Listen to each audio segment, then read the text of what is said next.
है कि क्रिश्चियनिटी मसीहत भारत की हो या विदेश की हो, बहुत जल्दी नॉन बिब्लिकल डॉक्ट्रियंस को या नॉन बिब्लिकल टॉपिक्स को बहुत जल्दी से एक्सेप्ट कर लेती है या स्वीकार कर लेती है। और उसमें बहुत सारी चीज़ें हैं। अगर मैं उसको यहाँ बोलने बैठूंगा तो मेरा टॉपिक, मेरा सब्जेक्ट जो है वो बाहर चला जाएगा।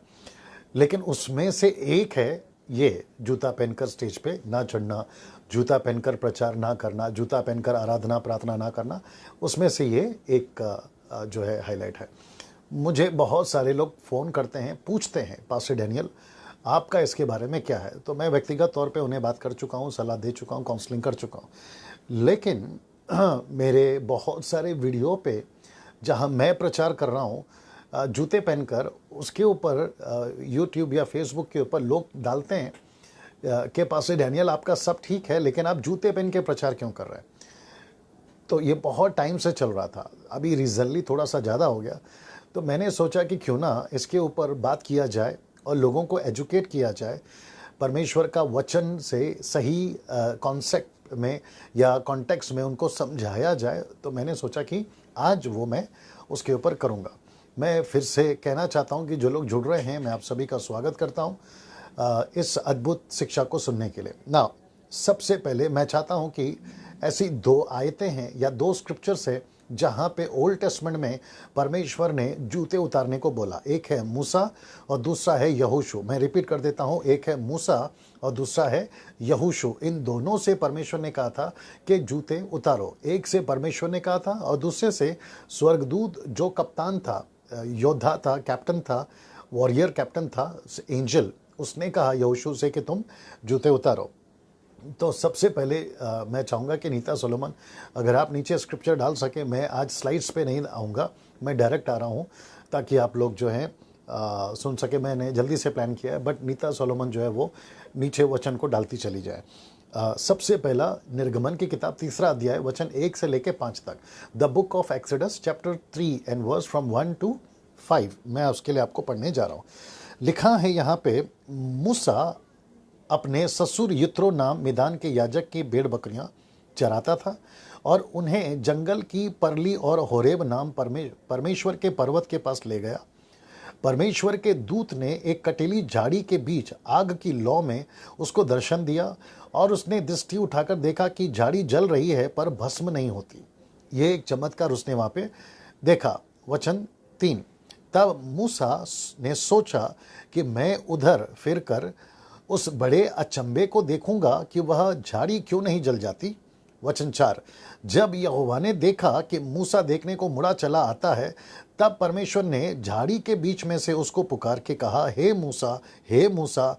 मूसा ने कहा, क्या आज्ञा? बोल, क्या आज्ञा? वचन 5, परमेश्वर यहोवा ने कहा, उसने उससे कहा, इधर पास मत आ और अपने पाँव से जूतियों को उतार दे। इंग्लिश में सैंडल है, हिंदी में जूतियों को उतार दे, क्योंकि जिस स्थान पर तू खड़ा है वह पवित्र भूमि है। बड़े ध्यान से सुनिएगा, यहाँ पे दो बातें हैं। एक, परमेश्वर ने कहा सैंडल यानी जूते, हिंदी शब्द जूता है, इंग्लिश शब्द जो है वो सैंडल है, और हिब्रू जो वर्ड है वो है नाल, NAAL, नाल। ये हिब्रू वर्ड है। अब यहाँ पे परमेश्वर दो बातें कर रहा है। एक, परमेश्वर कह रहा है पास मत आ, दूसरा परमेश्वर कह रहा है सैंडल उतार। मैं रिपीट करता हूँ, एक परमेश्वर कह रहा है पास मत आ और दूसरा परमेश्वर कह रहा है सैंडल उतार। तीसरा वो कह रहा है क्यों ये दो चीज़ तुझे नहीं करना है, वो इसलिए क्योंकि जहाँ तू अभी आएगा या जहाँ तू अभी चढ़ा आ रहा है वो पवित्र जगह है। ओके, बड़े ध्यान से सुनिएगा, जहाँ पे तू अभी आने वाला है या चढ़ रहा है या जहाँ पे तू अभी पहुँचेगा वो जगह जो है ना वो पवित्र है। पास मत आ, जहाँ तू खड़ा है वो जगह जो है वो पवित्र है। होरेब पर्वत के पास जो द्वार है वो पवित्र जगह है ना। मैं चाहता हूँ कि मैं आपको दूसरी बात जो बता दूं, जो परमेश्वर ने यहोशू से भी कही थी। यहोशू की किताब उसका 5वां अध्याय और वचन 15, बड़े ध्यान से सुनिएगा। यहाँ पे लिखा है, यहोवा की सेना के प्रधान ने, मतलब जो कैप्टन था सेना का, उस स्वर्गदूत ने, यहोवा की सेना के प्रधान ने यहोशू से कहा, अपनी जूती पाँव से उतार डाल, क्योंकि जिस स्थान पर तू खड़ा है वह पवित्र है। तब यहोशू ने वैसा ही किया। तो टोटल बाइबल के अंदर एक हो गया एक्सोडस चैप्टर 3 वर्स 1 to 5, दूसरा हो गया the book of Joshua chapter 5 verse 15। ये दो आयतों में आप देख सकते हैं कि दो जगह पे, इसके अलावा और कहीं नहीं, इस दो जगह पे आप देख पाओगे कि परमेश्वर ने दोनों को कहा जूते उतारो। नाउ अब यहाँ पे आपको समझना ज़रूरी है, एक होता है ऑब्जेक्ट और दूसरा होता है सब्जेक्ट। मैं रिपीट करता हूँ, एक होता है ऑब्जेक्ट और दूसरा होता है सब्जेक्ट। आप ऑब्जेक्ट को मत पकड़िए, सब्जेक्ट को पकड़िए। सब्जेक्ट क्या है?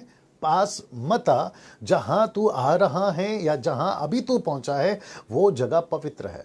उसने ऐसा क्यों कहा कि जहां तू आ रहा है वो पवित्र जगह है? ना, मैं चाहता हूं कि आप थोड़ा सा फ्लैशबैक में चले जाएं। आप ऐसा सोचिए कि आप अभी वहां पर हैं मूसा के साथ में। अपने आप को कल्पना में ले जाइए और आज से आप कुछ हजारों साल पीछे चले जाइए और वहां पे आपको पता चलेगा कि ये जो पूरा वाकया है ये कहां पर घटा है। ये हादसा घटा है मिडिल ईस्ट में, जहाँ पे आपका जॉर्डन है, इज़राइल है, फिलिस्तीन है, यरूशलेम है, परमेश्वर का इजिप्ट है। ये उसी के मिडिल ईस्ट के आसपास की घटना है, जहाँ पे पॉपुलेशन कम है, जितनी आज है उतनी तब नहीं थी, रिचुअल्स उतने जितने आज हैं तब नहीं थे, कल्चर्स जितने आज हैं तब नहीं थे।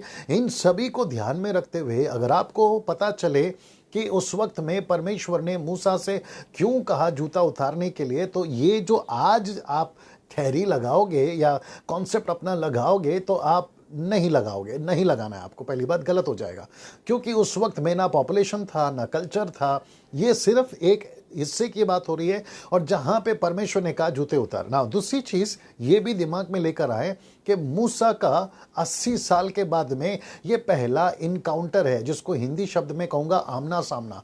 ये परमेश्वर का पहला आमना सामना है मूसा के साथ में, जिस मकसद के लिए परमेश्वर ने मूसा को बचा लिया था 2 साल की उम्र में, जब वो बच्चा था 40 साल इजिप्ट में, 40 साल यित्रो के पास में। ऐसे जब ये 80 साल का हो गया, फिर बात उठी कि अब मूसा को परमेश्वर ने जिस मकसद के लिए बचाया है उसमें उसको इस्तेमाल करना है, और ये पहला इनकाउंटर है।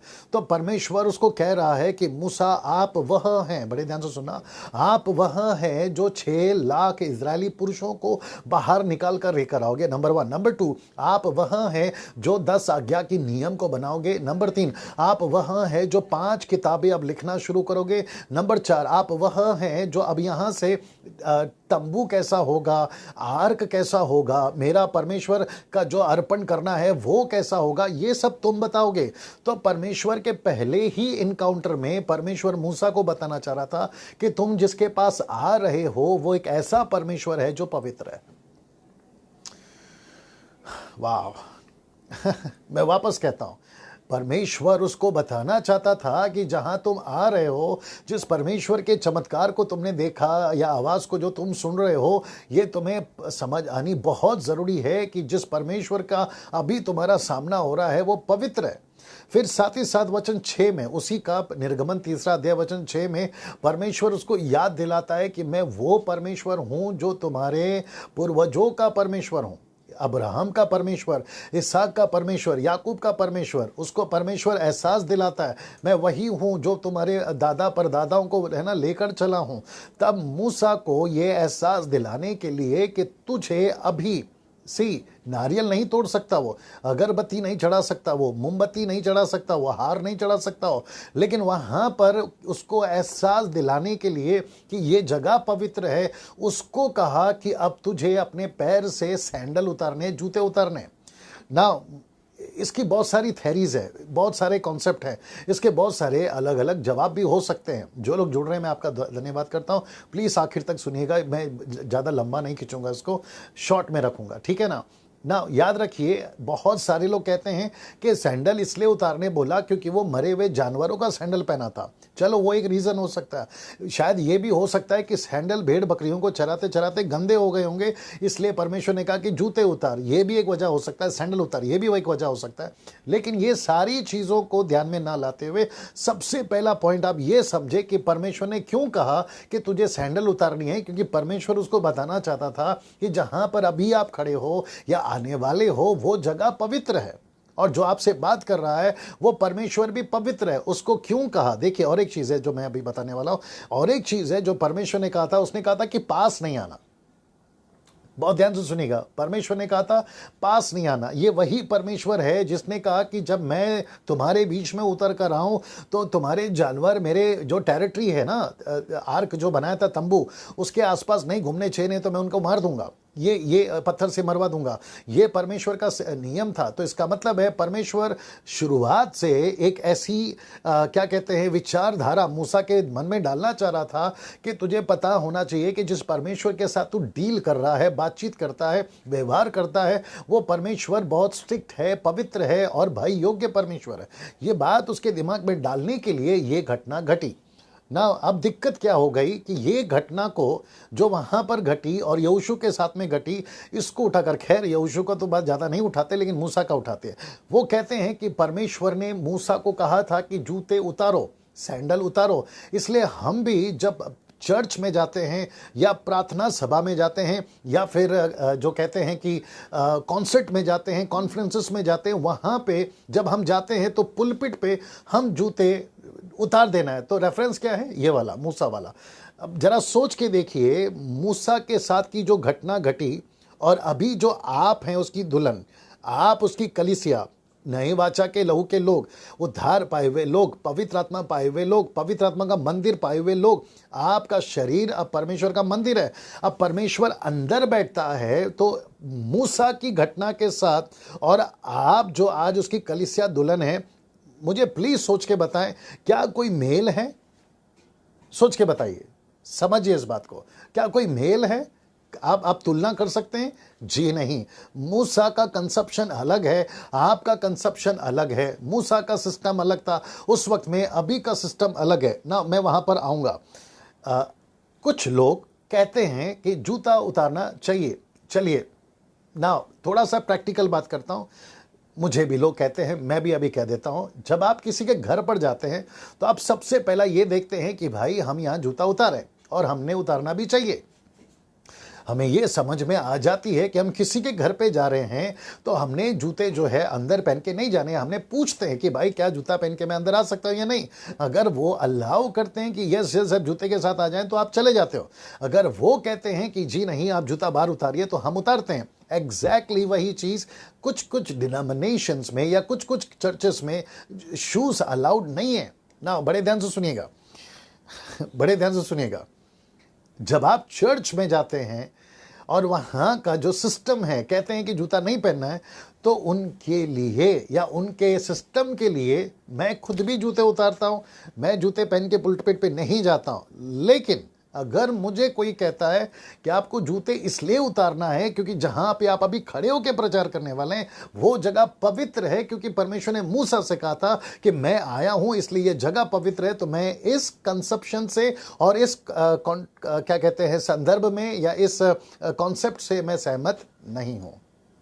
मैं वापस कहता हूं, मैं इस कॉन्सेप्ट पे सहमत नहीं हूं। क्यों? क्योंकि उसकी वजह है ना, हम भारतीय लोग, एशियंस लोग, हम भारतीय लोग सबसे ज्यादा हम ये मानते हैं कि कोई भी पवित्र जगह, वो चर्च हो, मस्जिद हो, मंदिर हो, गुरुद्वारा हो, या फिर कोई भी ऐसी जगह जो लोग कहते हैं कि यहाँ ईश्वर है, यहाँ खुदा है, यहाँ गॉड है, तो यहाँ का कल्चर, यहाँ का सिस्टम कहता है कि जूते वहाँ पर नहीं पहनना, और वो नहीं पहनते।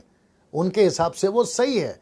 लेकिन जब बात आती है बॉर्न अगेन क्रिश्चियन की, बात आती है पवित्र आत्मा पाए हुए लोगों की, बात आती है सच्चाई को जानने वाले, क्योंकि हमें और आपको पता है, डंके की चोट पे बोलता हूं, ओपन चैलेंज है, मुझे कोई स्क्रिप्चर से निकाल के बता दे कि परमेश्वर आपके अंदर नहीं रहता, बल्कि वचन कहता है कि परमेश्वर आपके अंदर रहता है, परमेश्वर बाहर नहीं रहता। स्टीफनुस ने, जिसको पत्थर मार दिया गया, प्रेरितों की किताब 7वां अध्याय में, उसने बहुत स्पष्ट शब्दों में बोला है कि परमेश्वर हाथ के बनाए हुए घरों में नहीं रहता।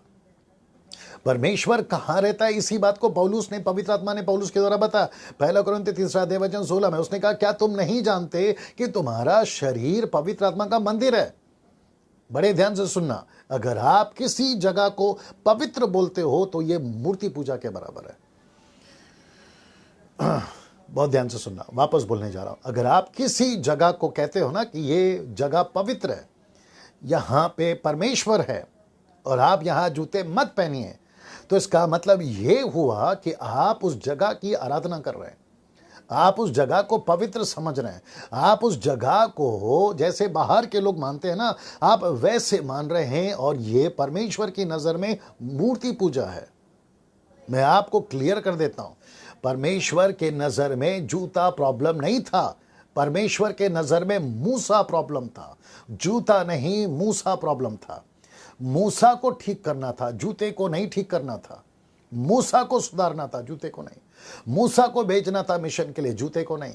जूते को निकालने के लिए कहा है, उसकी कई वजह हो सकती है, लेकिन जो दिखने में और उठकर आता है वो ये है कि वो मूसा था जिसको कहा यहां पर आने से पहले तुझे जूते उतारने हैं, क्योंकि वो सिस्टम अलग था। अभी आगे सुनिएगा, मैं कुछ कुछ चीजों को क्लियर कर रहा हूं। मेरा एक प्रश्न है, अगर ये सिस्टम है ओल्ड टेस्टमेंट, न्यू टेस्टमेंट, या अभी भी, बड़े ध्यान से सुनना, अगर यही सिस्टम था कि परमेश्वर जब जब किसी को मिलने आता है तब तब परमेश्वर कहता है जूते उतारो, तो मेरा सवाल है कुछ आप लोगों से और ऐसे लोगों से जिन्होंने इसको सिद्धांत बनाया। मैं वापस कहता हूं, अगर जहां जूते नहीं चलते मैं उतार देता हूं, जिस डिनोमिनेशन में जूते नहीं चलते स्टेज के ऊपर मैं उतार देता हूं। लेकिन अगर मुझे ये कोई कहेगा कि जूते इसलिए उतारो क्योंकि वो जगह पवित्र है, तो ये मूर्ति पूजा है, और मैं इसके सख्त खिलाफ हूं। मैं नहीं, परमेश्वर का वचन भी इसके खिलाफ है। परमेश्वर को हम किसी चीजों में कंपेयर नहीं कर सकते। परमेश्वर पत्थर नहीं है, परमेश्वर स्टेज नहीं है, परमेश्वर पुलपिट नहीं है, परमेश्वर आपके कलीसियाओं की दीवार नहीं है। परमेश्वर परमेश्वर है, पुलपिट पुलपिट है, दीवार दीवार है, स्टेज स्टेज है। आप उसको परमेश्वर नहीं बना सकते। परमेश्वर का जो जगह है आप किसी को नहीं दे सकते। सर, ऐसे लोगों को मैं कुछ पूछना चाहता हूं। फिर मुझे एक चीज बताइए, अगर ओल्ड टेस्टमेंट में परमेश्वर ने मूसा से कहा जूते उतारने के लिए, बड़े ध्यान से सुनना, तो क्या उसने हर एक विश्वासी को, उस वक्त के हर एक दास को, नबी को, जितने भी थे, क्या उन सबको जूते उतारने बोला? एग्जाम्पल के तौर पे परमेश्वर सबसे पहले नूह से मिला। परमेश्वर नूह से मिलता है, क्या उसने उत्पत्ति की किताब 6वां अध्याय वचन 13 में उसको कहा था कि तुम जूते उतारो? सोच के देखिए, उसको क्यों नहीं कहा जूते उतारो? अगर परमेश्वर आ जाता है और वो जगह पवित्र हो जाती है, तो क्या परमेश्वर अगर उस जगह पे है, नूहा उस जगह पे, नूहा उस जगह पे है, तो क्या उसको कहा जूते उतारो? नहीं। क्या परमेश्वर ने जब अब्राहम से मिला 18वें अध्याय में, उत्पत्ति के 18वें अध्याय में, क्या उसको कहा था कि तुम जूते उतारो?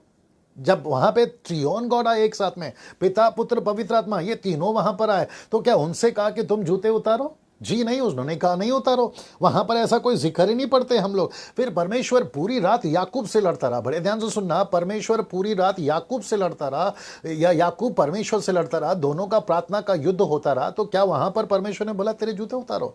क्या वहां पर जूते का जिक्र हम पढ़ते हैं? जी नहीं। यशाया नबी हो, यिर्मयाह नबी हो, जितने भी प्रॉफिट आए थे, उन सभी प्रॉफिटों को क्या परमेश्वर ने कभी भी बोला कि देखो अभी मैं तुमसे बात करने आने वाला हूं, अपने जूते उतारो? जी नहीं, हम नहीं पढ़ते। कहीं पर भी हमें यह पढ़ने में नहीं आता कि परमेश्वर ने मूसा और यहोशू के अलावा कहीं पर भी किसी से बात करते वक्त में कहा हो कि जूते उतारो। जी नहीं, हम पढ़ते। आप वहां पर ऐसा कोई जिक्र नहीं है ना। और एक बात को सुनिएगा बड़े ध्यान से, लूका की किताब ना, ये न्यू टेस्टमेंट की बात है, लूका की किताब उसका 9वां अध्याय, और अगर आप पढ़ोगे वचन 35 से, verse from 35, Luke chapter 9 verse 35, वहां पर लिखा है कि वहां पर मूसा था, वहां पर एलिया था, और वहां पर यीशु था, और उनके बीच में ये 3 लोग थे। एक है पतरस, दूसरा है यूहन्ना, तीसरा है याकूब। ये तीनों को जब परमेश्वर वहां दिखाई दिया, यीशु मसीह बात कर रहे हैं मूसा और एलिया से, तो वहां पर ये तीनों चप्पल पहन के गए होंगे ना। तो इन तीनों से क्यों नहीं कहा कि तुम चप्पल उतारो, क्योंकि जहां पर आप आए हो ये पवित्र जगह है ना। वापस सुनिए, जो चर्च में शूज अलाउड नहीं है, मैं वहां नहीं पहनता। मैं वापस कह रहा हूं, जिस चर्च में, जिस पुलपिट पे, जिस क्रूसेड में, जिस कन्वेंशन में, जिस घर के अंदर जूता अलाउड नहीं है, डैनियल राज नहीं पहनता। उनको कहता है ठीक है सर मैं नहीं पहनूंगा, लेकिन कम से कम ये डॉक्ट्रिन मत बनाइए, ये सिद्धांत मत बनाइए कि आप जो हैं जहां खड़े हैं वहां जूते मत पहनो, क्योंकि ये पवित्र जगह है। तो मैं आपको फिर बता देता हूं कि जगह पवित्र नहीं होती, परमेश्वर पवित्र होता है। यह आपको समझना होगा। अगर जिस दिन आपने जगह को पवित्र बनाना शुरू कर दिया, जैसे बहुत सारे लोग पहाड़ को पवित्र मानने लगते हैं, पेड़ को पवित्र मानने लगते हैं, नदी को पवित्र मानने लगते हैं, जगहों को पवित्र मानने लगते हैं, इसलिए सालों साल जाते हैं और वो लोग यज्ञ या तपस्या करके आते हैं, वैसा क्रिश्चियनिटी नहीं है। वैसी क्रिश्चियनिटी नहीं है। ये बात आपको समझना बहुत जरूरी होगा। अगर हम ही लोग जो अंधकार में जो गलत काम कर रहे हैं, अगर हम उन्हीं की तरह बनने लगेंगे, उन्हीं की तरह करने लगेंगे, तो उनमें और हमें फर्क क्या है? मैं वापस कहता हूं, जहां जूते नहीं चलते मैं नहीं पहनता, लेकिन आप कम से कम ये तो मत कहिए कि तुम पुलपिट पे कैसे जूते पहन के आ गए। यार, जहां चल रहा था वहां ने मैंने पहन लिया, जहां नहीं चलता मैं वहां नहीं पहनता हूं। अगर जहां पे चलता है, मेरा चर्च संडे के दिन जहां मैं जाता हूं, जहां पे मैं सभा लेता हूं, वो भी एक चर्च है, एक ब्रदरन या मार्थोमा चर्च है वो। और वहां पे ऐसा कोई सिस्टम नहीं है कि यहां जूते पहन के प्रचार करना अलाउड नहीं है, ऐसा कुछ नहीं है, वहां अलाउड है। इसलिए मैं संडे के दिन जूते पहनकर प्रचार करता हूं। मैं आगे आऊंगा जूते के ऊपर, अलग बात है। मैं जूते पहन के प्रचार करता हूं। कितने सारे क्रूसेड में, कितने सारे कन्वेंशन में जहां जूता अलाउड है मैं पहनता हूं। मैं ऑर्गेनाइजर को पूछता हूं कि सर यहां पे आपका जूता अलाउड है? वो कहते हैं यस अलाउड है, और मैं पहन के प्रचार करता हूं। फिर कुछ मूर्ख टाइप के लोग, कुछ बुद्धिहीन लोग जिनको वचन का ज्ञान नहीं है, अगर वो मुझसे कहते हैं कि आप पुलपिट पे जूते कैसे पहन के प्रचार करें, तो फिर मैं उनसे एक बात कहना चाहूंगा, सर अगर आप मुझे मूसा का वचन कोट करते हैं कि मूसा ने जूते उतारा, तो मैं उनसे अभी जरा सख्त हूं, मैं जरा बोल देता हूं, सर आप फिर खतना कराइए ना, आप अपना खतना कराइए। मैं जूते उतार दूंगा हर जगह पे, आप अपना खतना कराइए। आप खतना करा सकते हैं? नहीं करा सकते। क्यों? फिर वहां पर थैरी उठती है कि नहीं ये यहूदी लोगों के लिए था। फिर ये मूसा के लिए था ना। सर मूसा को कहा ना जूते उतारो, मुझे तो नहीं बोला ना, आपको तो नहीं कहा ना। आप वही मैं शुरू में अभी बोला कि हम क्या करते हैं, बहुत जल्दी है ना कोई भी डॉक्ट्रिन्स को एक्सेप्ट कर लेते हैं, वो बिब्लिकल है नॉन बिब्लिकल है ये नहीं समझते। मैं धीरे धीरे बहुत सारे सब्जेक्ट के ऊपर आऊंगा, जैसे लेडीज का सर पे दुपट्टा डालना, उसके ऊपर भी मैं आऊंगा। उसको लोगों ने एक्सेप्ट किया हुआ है, अभी उसका सब्जेक्ट अलग है इसलिए मैं उसको ज़्यादा नहीं बोलूँगा, लेकिन मैं उसके ऊपर भी प्रचार करने वाला हूँ। और साथ ही साथ जो कैथलिक में कपड़े पहनते हैं, पूरा झोला टाइप का सफ़ेद कलर का, ऊपर से लाल और फिर गले में क्रॉस, जिसको कहते हैं है ना पास्टर लोगों का ड्रेस, अभी नया नया शुरू हुआ है। मैं कम से कम इसको 5-6 साल से ज़्यादा देख रहा हूँ। कोई बिशप का कपड़ा पहन रहा है, कोई रेवरेंड का कपड़ा पहन रहा है, जो कैथलिक में चलता है, जो मार्थोमा ब्रदरन में चलता है। ये एक धार्मिकता को प्रकट करता है, मैं उसके ऊपर भी आऊँगा। दिक्कत यहां पर यह है कि हम non biblical statements, non biblical doctrines को जल्दी से एक्सेप्ट कर लेते हैं और उसको अपने चर्च में लागू भी कर देते हैं। यह दिक्कत है हमारी ना। एक फनी चीज बताने जा रहा हूं, बहुत ध्यान से सुनना, आखिर तक बने रहिएगा। आपके चर्च में अगर कोई टाटा अंबानी बिरला टाइप का आ जाए, डंके की चोट पे बोलता हूं, कोई मना नहीं कर सकता इस बात को, जैसे वह आएगा वो जूते पहन के आएगा, पता है उसको क्या करते हैं? अरे सर रहने दीजिए, जूता मत उतारिए, आप अंदर आ जाइए। ये करते हैं आप। इसलिए याकूब का किताब उसका 3 अध्याय में अगर आप 1 से पढ़ोगे ना, तो वहां पर जो याकूब लिखने वाला कहता है तुम्हें पक्षपात होता है, तुम धनवान को ऊपर बिठाते हो, गरीब को नीचे बिठाते हो। ये पक्षपात क्यों? ये भी चलता है चर्च के अंदर। लेकिन जब बात आती है पुलपिट पे खड़े होकर कोई जूता का पहनकर प्रचार करता है, तो उसको तुरंत बोलना शुरू कर देते हैं कि ये आपने जूते कैसे पहन लिए। ना मैं चाहता हूं कि मैं कुछ चीजें आपको और बताऊं। आपको पता है पौलुस जो पहले शाऊल था, पौलुस को यीशु मसीह ने, उसने इस वाक्य को 2 जगह पे लिखा है, प्रेरितों के 9वां अध्याय और प्रेरितों का 26वां अध्याय, 2 जगह पे उसने डाला इस बात को। वो कहता है, खास करके मैं चाहूंगा कि आपको मैं बताऊं, प्रेरितों की किताब उसका 26वां अध्याय वचन 14 में यीशु मसीह ने जब उसको दर्शन दिया, प्रेरितों की किताब 26वां अध्याय वचन 14, the book of act chapter 26 1:14, जब पौलुस को यीशु मसीह ने दर्शन दिया, जब वो दमिश्क की तरफ जा रहा था, घोड़े की तरफ चला जा रहा था, बैठकर दमिश्क की तरफ जा रहा था, रोशनी उसके ऊपर आई और वो नीचे गिर गया। और वचन 14 कहता है कि जब हम सब भूमि पर गिर पड़े, तो मैंने इब्रानी भाषा में मुझसे ये कहते हुए शब्द सुना कि हे शाऊल तू मुझे क्यों सताता है, पहने पर लात मारना तेरे लिए कठिन है। मेरा प्रश्न है, बड़े ध्यान से सुनिएगा, यहां यीशु है। जब वो घोड़े पे से नीचे गिरा, यीशु वहां पर आ चुके थे, इब्रानी भाषा में उनसे बात कर रहे थे कि तू मुझे क्यों सताता है। तब पौलुस ने उससे बात करी, मैंने तुझे कब सताया, हे प्रभु आप कौन है। तो वहां यीशु ने ऐसा क्यों नहीं कहा कि तुझे अभी यहां जूते उतारने। मेरा प्रश्न है, उसको क्यों नहीं कहा कि यहां तुझे जूते उतारने। सोच के बताइए। क्योंकि जूते उतारने का कॉन्सेप्ट है ही नहीं सर न्यू टेस्टमेंट में। आप जूते पहनो, जूते नहीं पहनो, बाहर से आप क्या करते हैं उससे कोई फर्क नहीं पड़ता परमेश्वर को, क्योंकि परमेश्वर आपको अंदर से देखता है। परमेश्वर आपको अंदर से देखता है। ना मैं चाहता हूं कि मैं आपको कुछ चीजें बता दूं, बहुत ध्यान से सुनिएगा।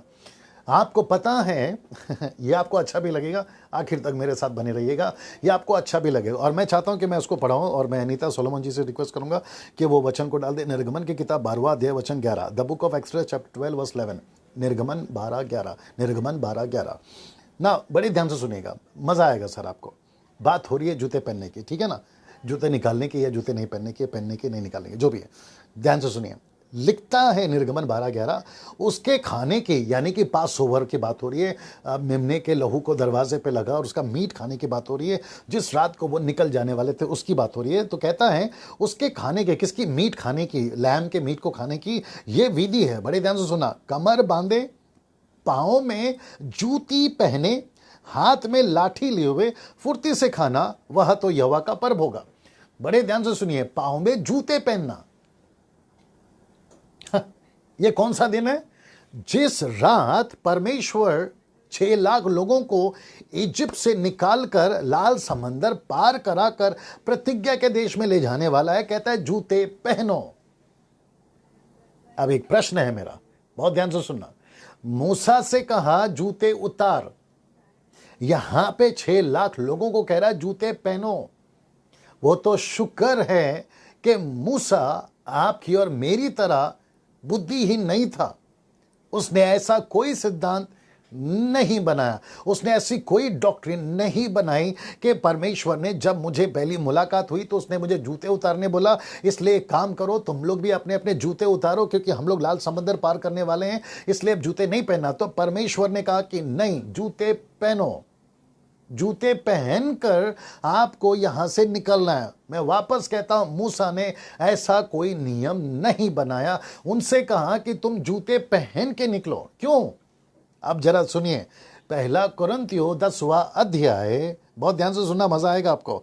1 कुरिन्थियों, और मैं चाहता हूं कि इसको जितना हो सकता है फॉरवर्ड करिए, जितना हो सकता है लोगों तक पहुंचाइए, ताकि जो गलत चीजें हैं वो निकल जाए, और ये जो ना क्या कहते हैं, रूढ़ीवादी में, धार्मिक आत्मा में से चलना बंद करिए। मैं वापस कहता हूं, जहां जूते नहीं पहनते मैं नहीं पहनता हूं, जहां अलाउड नहीं है मैं नहीं पहनता, मैं वापस कह रहा हूं। लेकिन कम से कम ये जगह पवित्र है, यहाँ बहुत इंपॉर्टेंट जगह है, ऐसे बोल के कम से कम हमको उल्लू मत बनाओ। हम जब अविश्वासी थे बहुत उल्लू बने हैं बाबा लोगों के द्वारा, लेकिन कम से कम अभी हम मसीह के अंदर कोई बाबा नहीं चाहते जो हमको वापस से उल्लू बनाए ना। 1 कुरिन्थियों 10वां अध्याय, और मैं चाहता हूं कि बड़े ध्यान से सुनिएगा वचन 2 से। मैं चाहूंगा नीता जी, सोलोमन जी से कि आप जो है जरा वचन को डालें ना। 1 कुरिन्थियों 10वां अध्याय वचन 2 से लेकर 4 तक। 1 कुरिन्थियों चैप्टर 10 वर्स फ्रॉम 2 to 4। आइए देखते क्या लिखा है। लिखा है, और सब ने बादल में और समंदर में मूसा का बपतिस्मा लिया। बाप रे, बहुत ध्यान से सुना।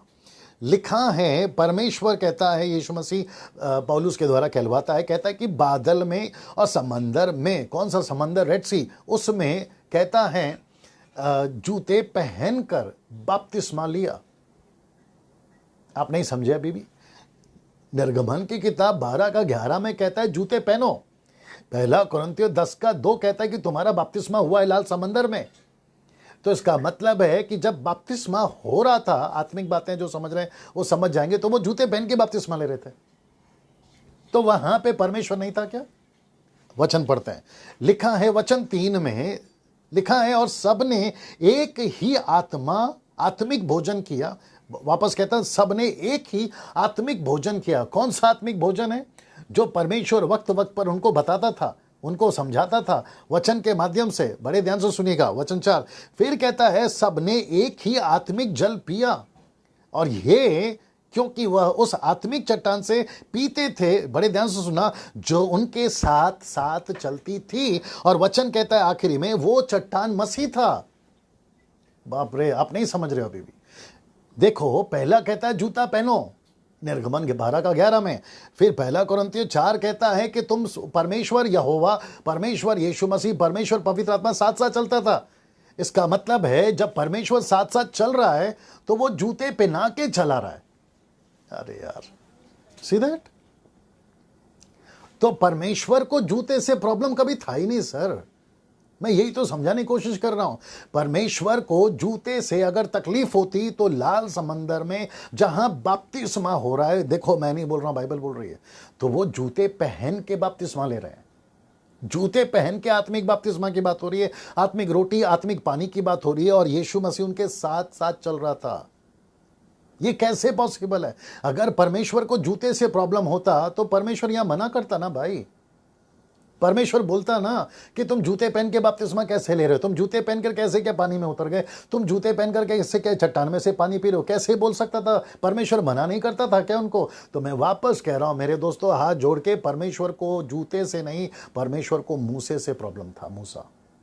नाउ अब बात करता हूं, ये आखिरी पोर्शन है मेरा, बहुत ध्यान से सुनिएगा, अगर आप समझ सको तो समझने की कोशिश करिए। इज़राइल के अंदर जो इज़राइली लोग थे उनमें एक प्रथा थी। प्रथा समझते होंगे, कस्टम, ये एक सिस्टम था। मैं आपको बताता हूं क्या है। अगर किसी का पत्नी, चलिए अलग तरीके से आता हूं, मेरी हिंदी में थोड़ा गड़बड़ हो सकता है, मुझे ठीक करिएगा। अगर दो भाई हैं, दोनों की शादी हो गई, दोनों शादी करके एक ही घर में रहते हैं, और एक भाई मर गया, और जो भाई मर गया उसका एक भाई जो जिंदा है, उसकी पत्नी, जो भाई मर गया वो पत्नी के लिए जो भाई मर गया वो क्या कहलाएगा? आई थिंक जेठ, जेठ, अगर मैं सही हूं, ध्यान से सुनना। बाइबल कहती है कि जो पत्नी का पति मर गया, यानी उसका भाई मर गया, वो पत्नी दूसरी शादी ना करे, उसका भाई जो अभी जिंदा है उससे शादी करे, और उसका जो पहला बच्चा होगा उस बच्चे को अपने भाई का नाम दे, ताकि इज़राइल के अंदर से उसका वंश चलता रहे। यह प्रथा थी। अगर, बहुत ध्यान से सुनना, अगर वो भाई कहता है कि मैं अपने भाई की पत्नी को नहीं शादी करूंगा और मुझे उससे कोई लेना देना नहीं है, तो आइए देखते हैं रूल क्या था। यह जूते का कनेक्शन है इसके साथ, ध्यान से सुनिएगा। व्यवस्था विवरण 25वां अध्याय वचन 9, the book of Deuteronomy chapter 25 verse 9। मैं वापस आपके लिए कह देता हूं, व्यवस्था विवरण 25वां अध्याय और वचन 9। देखिए यहां पर क्या लिखा है, मैं ऊपर से नहीं पढ़वा रहा हूं, मैं सीधा पॉइंट पे आ रहा हूं। तो कहता है, एक काम करते हैं, 8 से पढ़ते हैं।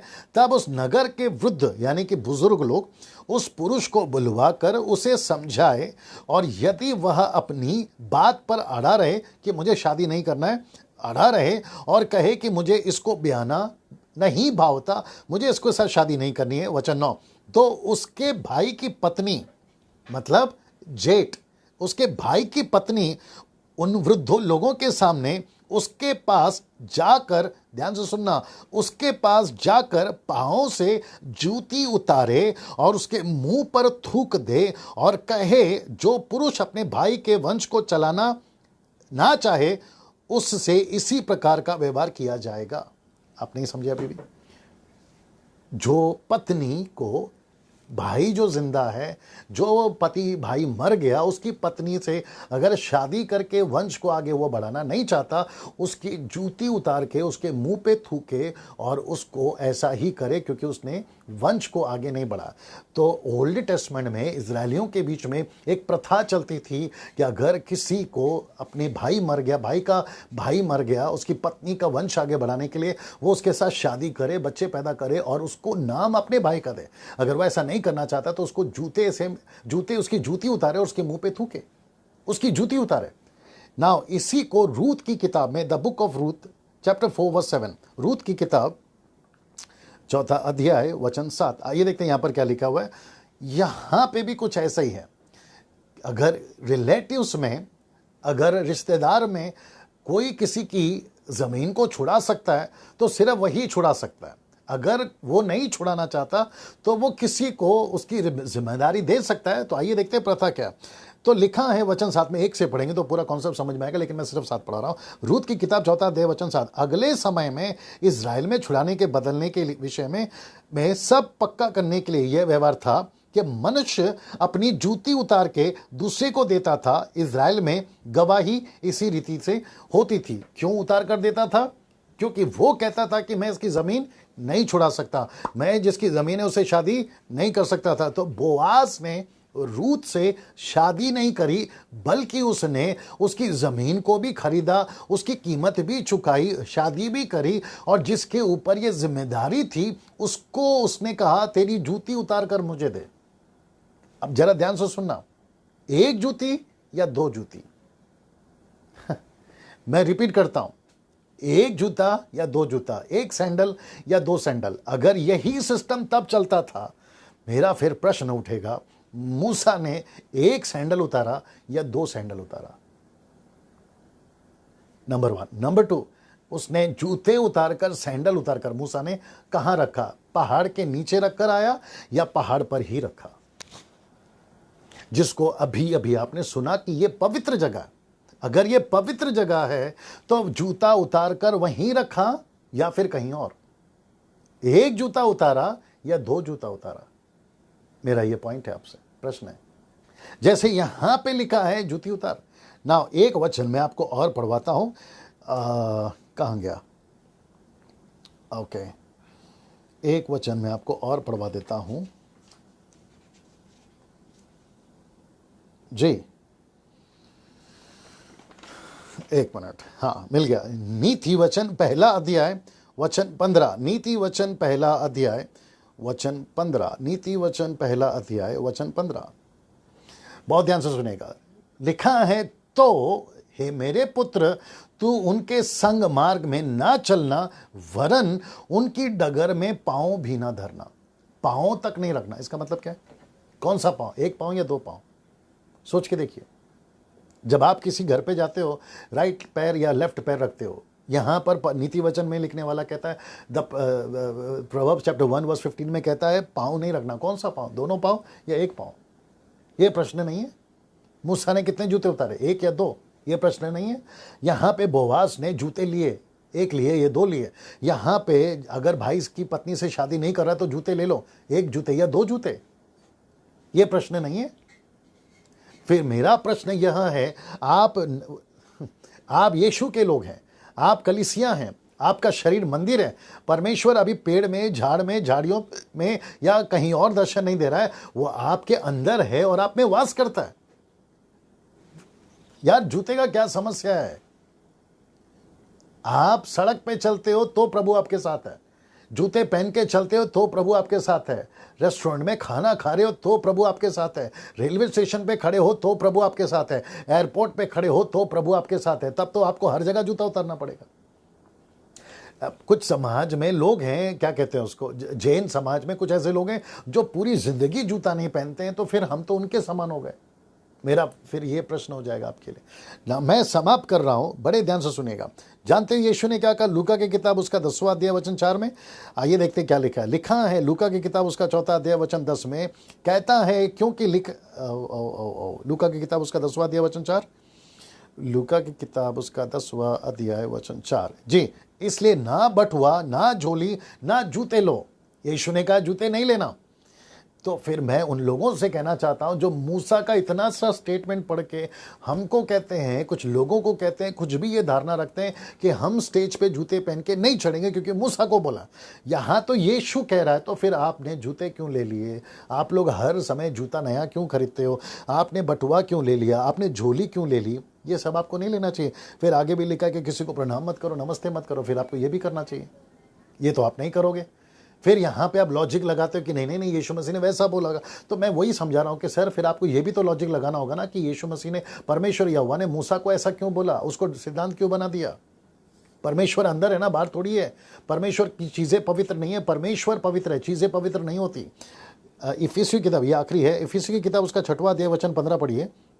इफिशियन चैप्टर 6 एंड वर्स 15 देखिए यहाँ पर क्या लिखा है। लिखा है पाँव में मेल के सुसमाचार के तैयारी के जूते। तो यहां पे यीशु मसीह हमको खुद जूता दे रहा है। याद रखो, जब उड़ाऊ पुत्र लौटकर आया था ना, तो वहां पर परमेश्वर के उस बेटे ने, बाप ने बेटे के लिए अंगूठी, कपड़े, जूते और पाला हुआ बछड़ा, और आप जिसको कहते हैं प्रोडिगल सन, यानी कि खोया हुआ पुत्र, आप उसका उदाहरण देते हैं इस कहानी में। और आप ये भी कहते हैं कि ये आप और हम हैं, परमेश्वर वो बाप है, बेटा आप और हम हैं जो चले गए थे लौट कर आए। तो परमेश्वर खुद जूते दे रहा है ना आपको, फिर आप जूते क्यों उतार रहे हैं? मैं वापस कहता हूं, जहां जूते नहीं चलते मैं वहां जूते नहीं पहनता। जो पास्टर मुझे कहता है कि पास्टर डैनियल आपको जूते उतारने होंगे, मैं बाकायदा जूते उतारता हूं। लेकिन अगर मैं कहीं पे जूते पहन रहा हूं जहां अलाउड है, या कुछ पास्टर लोग पहनते जहां अलाउड है, जहां पे कुछ वर्शिपर्स या बाइबल टीचर्स लोग पहन के प्रचार करते जहां अलाउड है, फिर तुम उनके पीछे क्यों पड़ जाते हो यार? आप उनको क्यों ये बताते हो? अभी देखो यहां पे एक आदमी पूछ रहा है, मन्ना थर्ड गोंडा, बड़ा तकलीफ वाला नाम है। वो कहता है कि प्लीज आप शूज का आत्मिक मीनिंग बताइए। यार अभी तो बता दिया ना, आत्मिक मतलब क्या है? सुसमाचार के जूते। जूता प्रॉब्लम है ही क्यों सर? मैं वापस कहता हूं, सब्जेक्ट को लीजिए, ऑब्जेक्ट को नहीं। सब्जेक्ट समझिए ना, ऑब्जेक्ट को क्यों? ये आपको समझना बहुत जरूरी है। हम क्या करते हैं मालूम है? पीतल का सांप से चमत्कार हो गया। देखिए अभी मैं समाप्ति की तरफ हूं। पीतल का सांप से चमत्कार हो गया तो आपको पता है इजरायलियों ने क्या किया? पीतल के सांप को ईश्वर बना दिया। विनोद डोके साहब, प्रेज द लॉर्ड। मैं वापस कहता हूं, पीतल के सांप को अचानक से ईश्वर बना दिया। Can you believe that? और फिर बाद में उसको तोड़ा गया, बाद में उसको नाश किया गया। मालूम क्यों? क्योंकि इजरायली लोगों ने उसकी पूजा करना शुरू कर दी। मैं वही तो समझा रहा हूं। यहां तक कि मन्ना जब गिरता था ना तो लोग बचा के रखते थे, कहते पवित्र मन्ना है। हद हो गई यार, आप सोच के देखिए। तो इसका मतलब है कि बाइबल के अंदर जितनी भी घटनाएं घटी हैं, हम उस सबको, अभी देखो क्रॉस, शायद फिर कभी इसके ऊपर बात करूंगा। क्रॉस यानी कि क्रूस, जो कैथलिक में बहुत सारा उसको मान्यता दी जाती है, अब उसको इतना पवित्र मान लिया गया है, उसको इतना होली मान लिया गया है। 50% कैथलिक जो डिनोमिनेशन है, जिसको पूरे दुनिया के अंदर क्रिश्चियनिटी को इन्होंने ऐसा ठेका लेके रखा है कि ये पेश करेंगे what is the Christianity. Cross सबसे ऊपर है आज इनके लिए। जबकि पौलुस कहता है पहला कुरिन्थियों की किताब उसका पहला अध्याय वचन 23 में, 1 Corinthians chapter 1 verse 23 में वो कहता है, परंतु हम तो उस क्रूस पर चढ़ाए हुए मसीह का प्रचार करते हैं जो यहूदियों के निकट ठोकर का कारण था। क्रूस पे चढ़ाए हुए मसीह का प्रचार करते हैं, क्रूस का नहीं, क्रूस पे चढ़ाए हुए मसीह का। तो ऐसे लोगों ने क्या किया है ना, एक एक चीज को उठा लिया। पीतल का सांप को उठा लिया, कहीं पे क्रॉस को उठा लिया, कहीं पे रोजरी को उठा लिया, कहीं पे मरियम को, मां मरियम यीशु की जिन्होंने उनको जन्म दिया उसको उठा लिया। कहते हैं कि ये पवित्र है, संतों को पवित्र बना दिया। जो पुराने लोग मर गए, अब्रॉड में बैतेल चर्च बोलकर एक चर्च है, बैतेल चर्च, उनके पास का नाम दिमाग पे नहीं आ रहा है। स्मिथ विगल और उसकी पत्नी की डेड बॉडी के ऊपर, उसके ग्रेवयार्ड के ऊपर जाके लेट जाते हैं और कहते हैं कि हम सोक कर रहे हैं, सोकिंग इन द स्पिरिट, जिसको बोलते हैं ना, सोक कर रहे हैं। उनकी जो स्पिरिट है हम उसको सोक कर रहे हैं। बोला क्यों? बोला स्मिथ विगल बहुत पावरफुल थे। अभी कुछ लोगों ने क्या किया है कि किसी के कोट घुमाने से, मैं नाम नहीं लूंगा आगे, आप समझदार हैं, किसी के कोट घुमाने से पावर आता है। तो लोगों ने बोला कि चले काम करते हैं, उनका कोट लेकर आते हैं, तो विदेश में जाके उनका कोट लेकर आए और भारत में घुमा रहे हैं। Can you believe that? वो कोट नहीं है कुछ, परमेश्वर सब कुछ है। लकड़ी कुछ नहीं है, परमेश्वर सब कुछ है। ये चीजें नहीं, परमेश्वर सब कुछ है। हम ये बात को क्यों नहीं समझते साहब? मैं अभी समाप्त कर रहा हूं। तो मैं वापस कहना चाहता हूं, मूसा को कहा जूता उतारो, आपको नहीं। यहोशू को कहा जूता उतारो, आपको नहीं। तो इसको सिद्धांत मत बनाइए, इसको डॉक्ट्रिन मत बनाइए। चर्च के अंदर अगर आपका कारपेट खराब होता है तो मना करिए, मैं समझता हूं। आपका चर्च का फर्नीचर खराब हो रहा है तो मैं समझता हूं। आपका चर्च गंदा होता है, मैं समझता हूं, तब बोलिए जूते उतारो, अच्छी बात है। फर्श खराब होता है, चर्च खराब होता है, अच्छी बात है, क्योंकि अलग अलग तरीके से लोग आते हैं। लेकिन अगर ये कहोगे कि आप पुलपिट पे जूते इसलिए नहीं पहनना क्योंकि वो पुलपिट पवित्र है, तो फिर यहां पे आप गलत हो। मैं वापस अपनी अंतिम लाइन बोलकर खत्म कर रहा हूं। अगर कहीं पे जूता अलाउड है, बिल्कुल पहनिए। जूता पहन के प्रचार करिए, पाप नहीं है। जूता पहन के प्रार्थना करिए, पाप नहीं है। जूता पहन के आराधना करिए, पाप नहीं है। जूता पहन के टीच करिए, पाप नहीं है, क्योंकि परमेश्वर ने जूते पहनने से आपको पहनकर अगर कोई प्रचार करेगा पाप है, ऐसा कोई वचन नहीं है। फिर वापस कहता हूँ, ओपन चैलेंज है, कोई निकाल के बता दे। जो सिद्धांत नहीं है उसको बनाते मत बैठिए। वैसे ही हम लोग जब अविश्वासी थे तो बहुत सारे सिद्धांतों के बोझ में दबे पड़े थे। मसीह ने स्वतंत्र किया है, उसमें चलिए। और बेमतलब का गाय का बछड़ा मत बनाते बैठिए। आप लोग शायद नहीं समझे, बेमतलब का गाय का बछड़ा मत बनाते बैठिए। जो ईश्वर नहीं है उसको बनाते मत बैठिए। जैसे हारून ने गाय का बछड़ा बना दिया ना, बोला ये है हमारा ईश्वर, तो आप लोग भी बेमतलब का कोई भी चीज़ का सिद्धांत उठाकर मत बनाते बैठिए, नहीं तो गड़बड़ हो जाएगा। न्याय के दिन आपको सामना करना पड़ेगा। तो मैं यहाँ पर अपनी टीचिंग खत्म कर रहा हूँ। अगली टॉपिक के साथ में या अगले विषय के साथ में मैं ज़रूर आऊँगा। आप लोग मेरे साथ बने रहते हैं, इसके लिए परमेश्वर का धन्यवाद। God bless you all.